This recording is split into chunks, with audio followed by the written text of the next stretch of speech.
السلام علیکم ورحمۃ اللہ وبرکاتہ۔ الحمد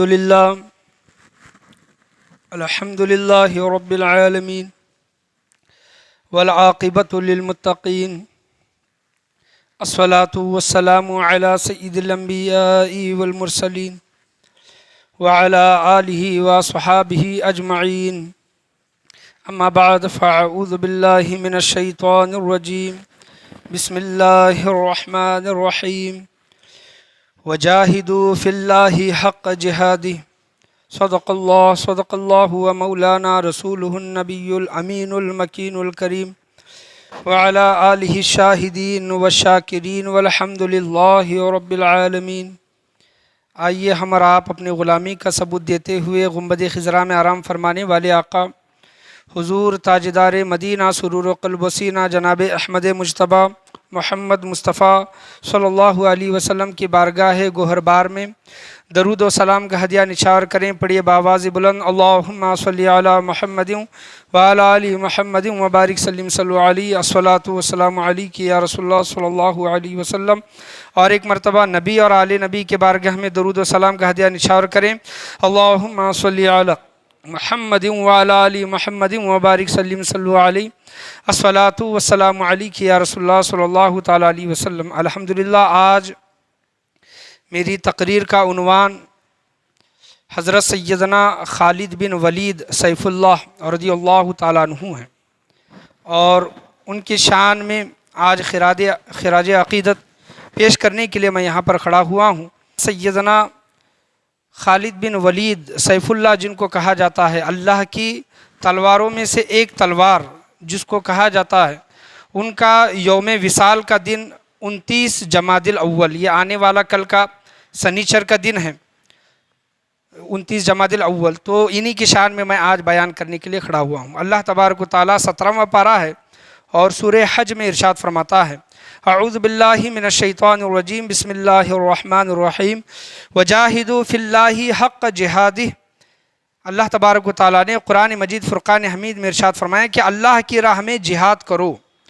جیسا جہاد کرنے کا حق ہے، یعنی اس وقت ان لوگوں پر یہ آیت کریمہ نازل ہوئی۔ اور دوسری جگہ اللہ تبارک و تعالیٰ نے قرآن مجید فرقان حمید میں ارشاد فرمایا ہے، میں ترجمہ آپ کے سامنے پڑھتا ہوں کہ اللہ تبارک و تعالیٰ نے فرمایا کہ جو جہاد کرنے والے ہیں اور جو جہاد سے بلا عذر، یعنی کوئی ان کے پاس شرعی عذر نہیں ہے، عذر کے وہ جہاد سے منہ پھیرتے ہیں، جہاد نہیں کرتے، جہاد کرنے والے اور جہاد نہ کرنے والے کبھی بھی برابر نہیں ہو سکتے، کیونکہ جہاد میں اگر جائیں گے تو وہاں پر مال لوٹنے کا یا پھر جان جانے کا خطرہ ہے، اور یہی اصل امتحان کی گھڑی ہوتی ہے، اور ایمان اسی سے پہچانا جاتا ہے کہ کون شخص اللہ تبارک و تعالیٰ اور اس کے رسول کے لیے اپنا تن من لٹانے کے لیے تیار ہے، یا پھر صرف زبان سے ہی کہتا ہے، یا پھر وقت پڑنے پر اپنا مال اور اپنی جان بھی اللہ کی راہ میں قربان کرتا ہے۔ تو اللہ تبارک و تعالیٰ نے قرآن مجید فرقان حمید میں یہ صاف صاف ارشاد فرما دیا ہے کہ جہاد کرنے والے اور جہاد نہ کرنے والے برابر نہیں ہو سکتے۔ اور اس زمانے میں جیسا وقت آیا، جیسا موقع پڑا، تو اس وقت صحابہ کرام نے جہاد کیا۔ آج ویسا معاملہ نہیں ہے، لیکن اگر وقت پڑے کہ اپنی جان پر بنائے، اپنے مال پر بنائے، اپنے گھر والوں پر بنائے، یا پھر اپنے ملک پر مصیبت آئے، تو اپنے دین اسلام پر اگر مصیبت آئے تو اس وقت بھی یہی حکم ہے کہ آئے لوگوں اپنی مال اپنی جان کی پرواہ نہ کرو، اپنی مال اور اپنی جان کی پرواہ نہ کرو۔ یہ ایک نہ ایک دن یہ جان تو جانی ہے، مال ختم ہونے والا ہے، لیکن وہ جان بہترین جان ہے جو کسی کے حفاظت میں چلی جائے، کسی کی حفاظت میں، اور کسی کے لیے، یعنی اللہ اور اس کے رسول کے لیے، یا پھر اپنا خود کا مال بچانے کے لیے، یا پھر گھر والوں کی حفاظت کے لیے، یا پھر دین اسلام کو بچانے کے لیے، ملک کو بچانے کے لیے اگر جان جاتی ہے تو وہ ضائع نہیں جاتی، بلکہ اللہ کی بارگاہ میں اس کا مقام و مرتبہ بڑھ جاتا ہے۔ تو اللہ تبارک و تعالیٰ نے قرآن مجید فرقان حمید میں فرمایا کہ وجاہدوا فی اللہ حق جہادی، اللہ کی راہ میں جہاد کرو جیسا جہاد کرنے کا حکم ہے۔ اور علماء کرام یہاں پر بیان کرتے ہیں کہ جو شہید ہیں اور جنہوں نے شہادت پائی، شہید وہ بنے، تو علماء کرام بیان کرتے ہیں کہ اگر کسی انسان سے اگر پوچھا جائے گا، اگر وہ مر جائے اور قبر میں چلا جائے اور اس کو جنت نصیب ہو جائے، اس انسان کو اگر پوچھیں گے کہ کیا تو دوبارہ، یعنی اس کو جنت میں اتنا آرام، اتنا سکون، اتنی نعمتیں ملیں گی، تو اگر اس شخص سے پوچھا جائے کیا تو دوبارہ دنیا میں آنا چاہے گا، تو وہ شخص کہے گا کہ میں دوبارہ کبھی بھی دنیا کی طرف واپس لوٹنا نہیں چاہوں گا۔ یا پھر قبر میں دفنانے کے بعد قبر ہی سے وہ معاملہ شروع ہوتا ہے، قبر ہی انسان کی جنت کے باغوں میں سے ایک باغ ہے یا پھر جہنم کے گڑھوں میں سے ایک گڑھا ہے، یعنی قیامت تک، آخرت تک جب اس کو اٹھایا جائے گا تو قبر ہی انسان کی یا تو جہنم ہوگی یا تو جنت ہوگی۔ تو مثال کے طور پر اگر سمجھ لیں کہ قبر انسان کے لیے جنت ہے اور وہ انسان مر گیا ہے، اور قبر والوں سے اگر پوچھیں گے، جو قبر میں دفن ہے، اگر ان سے پوچھیں گے کہ اے قبر والوں کیا تم دنیا میں واپس آنا چاہتے ہو، تو وہ قبر والے بھی کہیں گے کہ نہیں، ہم ہرگز دنیا کی طرف لوٹنا نہیں چاہیں گے۔ قبر میں اتنا سکون، اتنی آرائش، اتنی نعمتیں اللہ تبارک و تعالیٰ کی ملے گی کہ وہ کبھی دنیا کی طرف لوٹ کر آنا نہیں چاہے گا، سوائے شہید کے، سوائے شہید کے جس نے شہادت کا درجہ حاصل کیا۔ حضور صلی اللہ تعالیٰ علیہ وسلم فرماتے ہیں، حدیث ہیں کہ آپ صلی اللہ علیہ وسلم نے فرمایا کہ میں اللہ کی بارگاہ میں 10 مرتبہ شہید کیا جاؤں، پھر زندہ کیا جاؤں، پھر شہید کیا جاؤں۔ اور شہید بھی اللہ کی بارگاہ میں یہ التجا کرے گا کہ اے باری تعالیٰ مجھے تو دنیا میں واپس بھیج، مجھے تو، یعنی کوئی اور نہیں کہے گا، یعنی میں نے جو پہلے ہی چیز جو آپ کے سامنے بیان کی کہ اگر جنتی لوگوں سے اگر پوچھیں گے تو وہ دوبارہ کبھی دنیا میں آنا نہیں چاہیں گے سوائے شہید کے۔ شہید ہی اللہ کی بارگاہ میں التجا کرے گا کہ اے باری تعالیٰ مجھے دوبارہ دنیا میں بھیج تاکہ میں تیرے نام پر اپنا سر کٹاؤں، تیرے نام پر میں شہادت حاصل کروں۔ یعنی شہید کو شہادت کے وقت اتنا مزہ ملتا ہے، اتنا کیف و سرور ملتا ہے، اللہ تبارک و تعالیٰ کی قربت اس کو اتنی حاصل ہوتی ہے، اتنا مزہ آتا ہے کہ وہ پھر چاہتا ہے کہ میں اللہ کی بارگاہ میں شہید کر دیا جاؤں، بار بار دنیا میں بھیجوں اور بار بار شہید کر دیا جاؤں۔ تو یہ ہے شہادت کا مرتبہ، اور آپ صلی اللہ تعالیٰ علیہ وسلم نے بھی شہادت کی تمنا کی، دعا کی، صحابہ کرام نے بھی اور اولیاء اعظام نے بھی ہمیشہ شہادت کی تمنا اور دعا کی، اور بحیثیت مسلمان، بحیثیت مومن ہونے کے ناطے ہمیں بھی یہ دعا کرنی چاہیے، ہمیں بھی یہ دعا کرنی چاہیے کہ اے باری تعالیٰ ہمیں شہادت کی موت نصیب فرما، بھلے ہی جنگ کا میدان نہ چھڑا ہو، بھلے ہی ہماری جان کسی کو بچانے کے لیے یا پھر اپنے مال کو بچانے کے لیے، ملک کو بچانے کے لیے، دین اسلام کو بچانے کے لیے ہماری جان نہ گئی ہو، لیکن دعا مانگنے کے صدقے میں اللہ تبارک و تعالیٰ اس کو شہادت کی موت عطا فرماتا ہے، بھلے وہ بستر پر ہی کیوں نہ مرے، اس کو شہادت کی۔ آج لوگ ڈرتے ہیں کہ شہادت کی موت کس طرح، کیسے مانگے؟ شہادت کی موت اگر مانگیں گے تو سر بھی کٹانا پڑے گا، جان بھی لٹانی پڑے گی، مال بھی لٹانا پڑے گا۔ تو یاد رکھو کہ یہ جان جو ہے ایک نہ ایک دن جانے ہی والی ہے، یعنی ہم اور آپ جو پیدا ہوئے ہیں یہاں پر ہمیشہ تو رہنے کے لیے نہیں آئے ہیں، جان ایسی بھی جائے گی، جان ویسی بھی جائے گی۔ اگر شہادت میں ہماری موت ہو جائے، شہید ہو جائیں اور شہادت میں ہماری جان چلی جائے، وہ جان تمام جانوں سے افضل ہے۔ یعنی ایک انسان شہادت سے بچتا ہے یا پھر شہادت کی دعا نہیں کرتا تو وہ مرے گا تو وہ بھی، اور ایک انسان وہ ہے جو شہادت کی تمنا کرتا ہے، شہادت کی دعا کرتا ہے اور شہید کی موت مرتا ہے تو مر رہا وہ بھی ہے، مر رہا یہ بھی ہے، لیکن دونوں کے موت میں فرق ہے، دونوں کے موت میں زمین و آسمان کا فرق ہے۔ تو شہادت کی تمنا ہمیشہ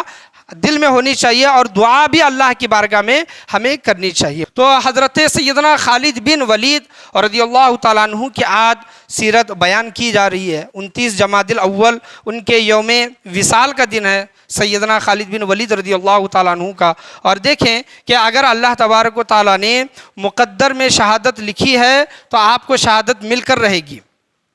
اور اگر اللہ تبارک و تعالیٰ نے مقدر میں شہادت نہیں لکھی ہے تو حضرت خالد بن ولید جیسے سپہ سالار، حضرت خالد بن ولید جیسے سب سے بڑے جنرل، آرمی آف چیف جس کو کہا جاتا ہے، انہوں نے قریباً چھوٹی اور بڑی اگر ملا کر دیکھیں تو 125 کے قریب انہوں نے جنگیں لڑی ہیں، 125 کے قریب، اور ان کے جسم پر ایسا کوئی حصہ باقی نہیں تھا جہاں پر ان کو زخم نہ لگا ہو، یعنی جسم پر زخم کا ایسا کوئی حصہ نہیں تھا، لیکن پھر بھی ان کا وصال کس پر ہو رہا ہے؟ بستر پر ہو رہا ہے۔ انشاءاللہ عز و جل وہ آنے والے جمعہ میں میں یہ چیز بیان کرنے کی کوشش کروں گا کہ ان کے وصال کا واقعہ بھی، ان کی تمنا بھی، ان کے آرزو بھی انشاءاللہ اگلے جمعہ آنے والے میں بیان میں کرنے کی کوشش کروں گا۔ سب سے پہلے ہم ان کی سیرت کو مختصر حضرت سیدنا خالد بن ولید رضی اللہ تعالیٰ عنہ کی سیرت کو جانتے ہیں۔ خالد بن ولید جن کو سیف اللہ کی تلوار کہا گیا ہے، اور ہر کوئی مسلمان ان کو جانتا ہے کہ خالد بن ولید کا مقام و مرتبہ کیا تھا۔ اصل میں خالد بن ولید کا پورا نام ابو سلیمان خالد ہے، ہم صرف خالد بن ولید کہتے ہیں، ولید ان کے ابا کا نام، ابو سلیمان خالد ان کا پورا نام، اور ان کے والد کا نام ولید بن مغیرہ، ان کے والد کا نام، ان کے ابا کا نام ولید بن مغیرہ۔ اور 7ویں پشت میں اگر اوپر چلے جائیں تو حضور صلی اللہ تعالیٰ علیہ وسلم سے شجرہ نسب حضرت خالد بن ولید رضی اللہ تعالیٰ عنہ کا مل جاتا ہے۔ اوپر اگر چلے جائیں 7ویں پشت میں حضور صلی اللہ علیہ وسلم کا نسب مبارک اور حضرت سید خالد بن ولید رضی اللہ تعالیٰ عنہ کا نسب مبارک مل جاتا ہے، اور کتابوں میں آیا ہے کہ حضور صلی اللہ تعالیٰ علیہ وسلم حضرت خالد بن ولید کا رشتہ آپس میں خالو کا تھا، یعنی حضور صلی اللہ علیہ وسلم خالو لگتے تھے حضرت خالد بن ولید رضی اللہ تعالیٰ عنہ کے، اور آپ اتنے مالدار تھے، یعنی آپ کا خاندان اتنا مالدار تھا کہ مکہ میں 2 نمبر پر آپ کا خاندان تھا پیسوں کے معاملے میں، اور قریش کے یا پھر دوسرے قبیلے کے لوگ جو خانہ کعبہ کا جو غلاف جو ہر سال تبدیل کرتے تھے تو وہ تمام لوگ مل کر کرتے تھے، لیکن ان کا خاندان اتنا امیر تھا، اتنا پیسے والا تھا کہ یہ اکیلے، یعنی ان کا خاندان اکیلا خانہ کعبہ کا غلاف تبدیل کیا کرتا تھا۔ سبحان اللہ، اتنے مال و دولت ان کے پاس تھی، اور بچپن ہی سے حضرت خالد بن ولید کشتی، گھوڑ سواری، تیر اندازی، تلوار بازی میں آپ رضی اللہ تعالیٰ عنہ ماہر تھے خالد بن ولید، اور آپ کی طاقت کا اس سے اندازہ لگایا جا سکتا ہے۔ حضرت خالد بن ولید رضی اللہ تعالیٰ عنہ کی طاقت کا اندازہ اس بات سے لگایا جا سکتا ہے کہ بچپن میں جب پہلوانی کرتے تھے تو بڑے بڑے پہلوانوں کو انہوں نے پچھاڑ دیا، اور ان کے مد مقابل جب سیدنا حضرت عمر فاروق رضی اللہ تعالیٰ عنہ آئے، اور پہلوانی کشتی بہت دیر چلی، اور آخر میں بہت دیر چلنے کے بعد حضرت سیدنا خالد بن ولید رضی اللہ تعالیٰ نے اپنا داؤں چلا اور پنڈلی کی ہڈی حضرت عمر فاروق رضی اللہ تعالیٰ عنہ کی انہوں نے توڑی، اور انہوں نے میدان مارا، یعنی وہ مقابلہ حضرت سیدنا خالد بن ولید رضی اللہ تعالیٰ نے وہ مقابلہ جیتا، اور بہت دنوں کے بعد وہ دوا وغیرہ کرنے کے بعد حضرت عمر فاروق رضی اللہ تعالیٰ عنہ کی وہ ہڈی مبارک ٹھیک ہوئی۔ تو یہ آپ کی شان و شوکت، اور آپ کی عمر کا تو اندازہ نہیں ہے، لیکن حضور صلی اللہ تعالیٰ علیہ وسلم نے جب اعلان نبوت کیا، اسلام کے لوگوں کو دعوت دینا شروع کیا، اس وقت آپ کی عمر بتائی جاتی ہے کہ 17 سے 18 کے قریب حضرت سیدنا خالد بن ولید رضی اللہ تعالیٰ عنہ کی عمر مبارک تھی۔ اور یہ خالد بن ولید رضی اللہ تعالیٰ عنہ وہی ہیں جو میدان احد میں جو مسلمانوں کا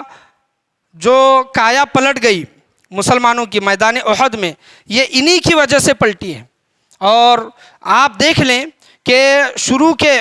اسلام ظاہر ہونے کے بعد قریب 10 یا پھر 15 سال آپ نے اسلام قبول نہیں کیا، اسلام کے آپ سب سے بڑے دشمن۔ اور میدان احد میں حضور صلی اللہ تعالیٰ علیہ وسلم جب میدان احد چلی تو پیچھے کے جانب آپ صلی اللہ تعالیٰ علیہ وسلم نے ایک صحابی کو مقرر کر کے ان کے ساتھ 50 صحابہ کو رکایا تھا تیر دے کر کہ یہاں سے پیچھے سے لوگ آ سکتے ہیں۔ تو لہٰذا میدان کا معاملہ کچھ بھی ہو، جنگ احد کا معاملہ یا پھر مسلمان جیتے یا پھر ہارے، آپ میدان نہیں چھوڑیں گے، آپ میدان، یہ 50 جو تیر انداز جو لوگ تھے آپ میدان نہیں چھوڑیں گے۔ لیکن میدان احد میں جب مسلمانوں کو فتح ملنے لگی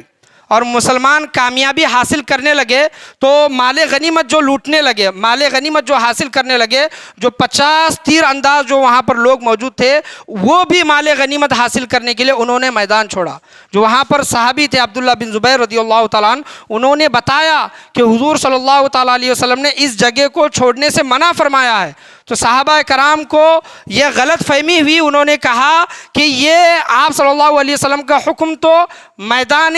جہاد یعنی جنگ کے دوران تھا، لیکن مسلمان تو اب جیت رہے ہیں، مسلمانوں نے فتح و کامیابی حاصل کی ہے، مالی غنیمت حاصل کریں تو لہٰذا ہم بھی مالی غنیمت حاصل کریں گے۔ تو 50 میں سے 40 صحابہ کرام نے وہ میدان چھوڑ دیا اور 10 صحابہ کرام وہاں پر رکے رہے، اور حضرت سیدنا خالد بن ولید رضی اللہ تعالیٰ عنہ میدان احد میں، جنگ احد میں جو ابھی مسلمان نہیں ہوئے تھے، انہوں نے دیکھا کہ یہاں پر مسلمان کمزور ہیں، یہاں سے مسلمانوں پر پھر سے دوبارہ حملہ کیا جا سکتا ہے۔ کافر لوگ وہ جنگ ہار گئے تھے، لیکن سیدنا خالد بن ولید رضی اللہ تعالیٰ عنہ کی وجہ سے ایک نقصان مسلمانوں کو میدان احد میں اٹھانا پڑا۔ جو حضور صلی اللہ علیہ وسلم کی نافرمانی اس وقت صحابہ کرام نے کی، اس کا خامیازہ مسلمانوں کو اٹھانا پڑا، اور میدان احد میں بہت سے جلیل القدر صحابہ کرام بھی شہید ہوئے، اور میدان احد میں حضور صلی اللہ تعالیٰ علیہ وسلم کے دانت مبارک، دندان مبارک بھی شہید ہوئے، پیچھے سے انہوں نے حملہ کیا۔ تو میدان کس طرح جیتنا ہے، لوگوں سے، دشمنوں سے کس طرح لڑنا ہے، یہ سیدنا خالد بن ولید رضی اللہ تعالیٰ عنہ بخوبی جانتے تھے۔ اور جو میدان احد میں جو مسلمانوں کو جو نقصان پہنچا ہے، یہ حضرت سیدنا خالد بن ولید رضی اللہ تعالیٰ عنہ کے وجہ سے نقصان پہنچا تھا۔ تو آپ کے ایمان لانے کا واقعہ بھی بہت عجیب ترین ہے کہ آپ دیکھتے رہتے تھے، آپ بہت عقل مند اور دانش مند ذہین انسان تھے، اور آپ کے بھائی ولید بن ولید، یعنی ان کے بھائی کا نام بھی باپ کے نام پر ہی تھا، ولید بن ولید نام تھا، اور انہوں نے اسلام قبول کیا تھا۔ اور حضرت سیدنا خالد بن ولید رضی اللہ تعالیٰ عنہ دیکھتے رہتے تھے کہ ہم نے بہت مرتبہ مسلمانوں کو ہرانے کی کوشش کی ہے، لیکن یہ کم تعداد رہنے کی وجہ سے، ان کے پاس ساز و سامان نہ رہنے کے باوجود بھی یہ لوگ ہم پر کس طرح غالب آتے ہیں، یہ لوگ جنگ کس طرح جیتتے ہیں، اور دن بدن ان کی تعداد کیسے بڑھتی جا رہی ہے۔ تو ہو نہ ہو ان کے ساتھ کوئی غیبی طاقت، کوئی نہ دکھائی دینے والی طاقت ان کا ساتھ دے رہی ہے، ان کو کہیں نہ کہیں اس چیز کا ان کو علم ہو رہا تھا، حضرت خالد بن ولید رضی اللہ تعالیٰ۔ اور صلح حدیبیہ، یعنی اس وقت کفار مکہ نے حضور صلی اللہ علیہ وسلم اور صحابہ کرام کو عمرہ کرنے سے روکا اور اگلے سال آنے کو کہا، تو حضور صلی اللہ علیہ وسلم معاہدے کے مطابق اگلے سال جب عمرہ کرنے کے لیے جب آئے، اور جب حضرت خالد بن ولید رضی اللہ تعالیٰ عنہ کو پتہ چلا کہ یہ لوگ عمرہ کرنے کے لیے آ رہے ہیں اور یہ مکہ میں آ رہے ہیں، تو میں مکہ میں ان کا آنا نہیں دیکھ سکتا، تو اس وجہ سے انہوں نے تما چھوڑ کر کچھ دن انہوں نے باہر بسیرا کیا۔ اور جب حضور صلی اللہ تعالیٰ علیہ وسلم مکہ معظمہ میں 3 دن رکے، 3 دن انہوں نے قیام کیا، تو اس وقت حضرت خالد بن ولید رضی اللہ تعالیٰ عنہ کے بھائی سے کہا کہ تمہارا بھائی کہاں ہے؟ ان کو تلاش کیا گیا مکہ معظمہ میں، تو وہ نہیں ملے حضرت خالد بن ولید، اور ولید ان کے بھائی حضور صلی اللہ علیہ وسلم کی بارگاہ میں آ کر کہنے لگے کہ وہ تو مکہ میں نہیں ہے۔ تو حضور صلی اللہ تعالیٰ علیہ وسلم کہنے لگے کہ کتنی عجیب بات ہے کہ اتنی عقل رکھنے والا انسان، دانش مند انسان، بہادر انسان اسلام کی حقانیت کو نہیں پہچان رہا ہے۔ اسلام ظاہر ہو چکا ہے، اسلام کی حقانیت، اسلام کی حقیقت لوگوں کے سامنے ظاہر ہو چکی ہے، تمہارا بھائی اب بھی اس سے دور ہے، کتنی عجیب بات ہے۔ تو ولید نے، ان کے بھائی نے، ولید رضی اللہ تعالیٰ عنہ نے وہی جملے حضور صلی اللہ تعالیٰ علیہ وسلم کے اپنے بھائی کو خط میں لکھے کہ بھائی تمہیں حضور صلی اللہ تعالیٰ علیہ وسلم نے یاد کیا ہے، آپ صلی اللہ علیہ وسلم آپ کی تعریف کر رہے تھے، آپ کی عقل مندی کی تعریف کر رہے تھے، آپ کی بہادری کی تعریف کر رہے تھے، لہٰذا آپ صلی اللہ تعالیٰ علیہ وسلم آپ کو یاد کر رہے ہیں۔ آپ اتنی عقل رکھنے کے باوجود بھی انسان اسلام سے دور رہتا ہے تو اس کے عقل پر تعجب کے علاوہ اور کچھ نہیں کیا جا سکتا۔ تو انہوں نے خط لکھا، تو بھائی کا خط پڑھ کر ان کے دل پر وہ اثر ہوا، اور انہوں نے یہ تمام چیزیں، لوگوں کے معاملات وغیرہ دیکھے تھے، مسلمانوں کے معاملات دیکھے تھے کہ مسلمان کس طرح رہتے ہیں، حضور صلی اللہ تعالیٰ علیہ وسلم کو بھی دیکھا تھا کہ آپ سچے ہیں، آپ امین ہیں، آپ دھوکہ نہیں دیتے۔ تو یہ تمام چیزیں حضرت خالد بن ولید رضی اللہ تعالیٰ عنہ کے سامنے تھی، لیکن صرف اس بات سے ڈرتے تھے حضرت خالد بن، میں اپنے باپ دادا کا دین کس طرح چھوڑوں،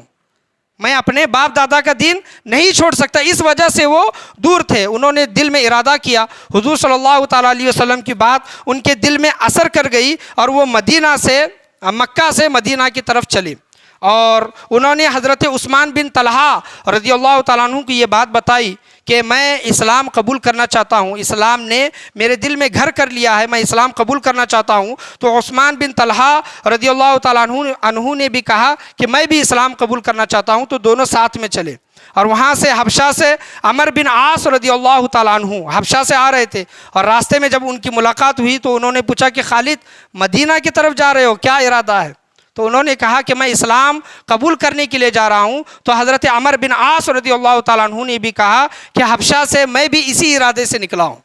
میں بھی اسی۔ تو تینوں صحابہ حضرت عثمان بن طلحہ، خالد بن ولید، عمر بن عاص رضی اللہ تعالیٰ عنہ مدینہ کی طرف چلے۔ جب آپ صلی اللہ تعالیٰ علیہ وسلم نے ان کو دیکھا تو مسکرائے اور اپنے پاس بٹھایا، اور انہوں نے کلمہ پڑھ کر انہوں نے داخل ہوئے اسلام میں۔ تو یہ حضرت سیدنا خالد بن ولید رضی اللہ تعالیٰ عنہ کی مختصر تعریف سیرت میں نے آپ کے سامنے بیان کی کہ انہوں نے اس طرح اسلام قبول کیا، اور برابر 10 12 سال 18 سال وہ مسلمانوں سے لڑتے رہے،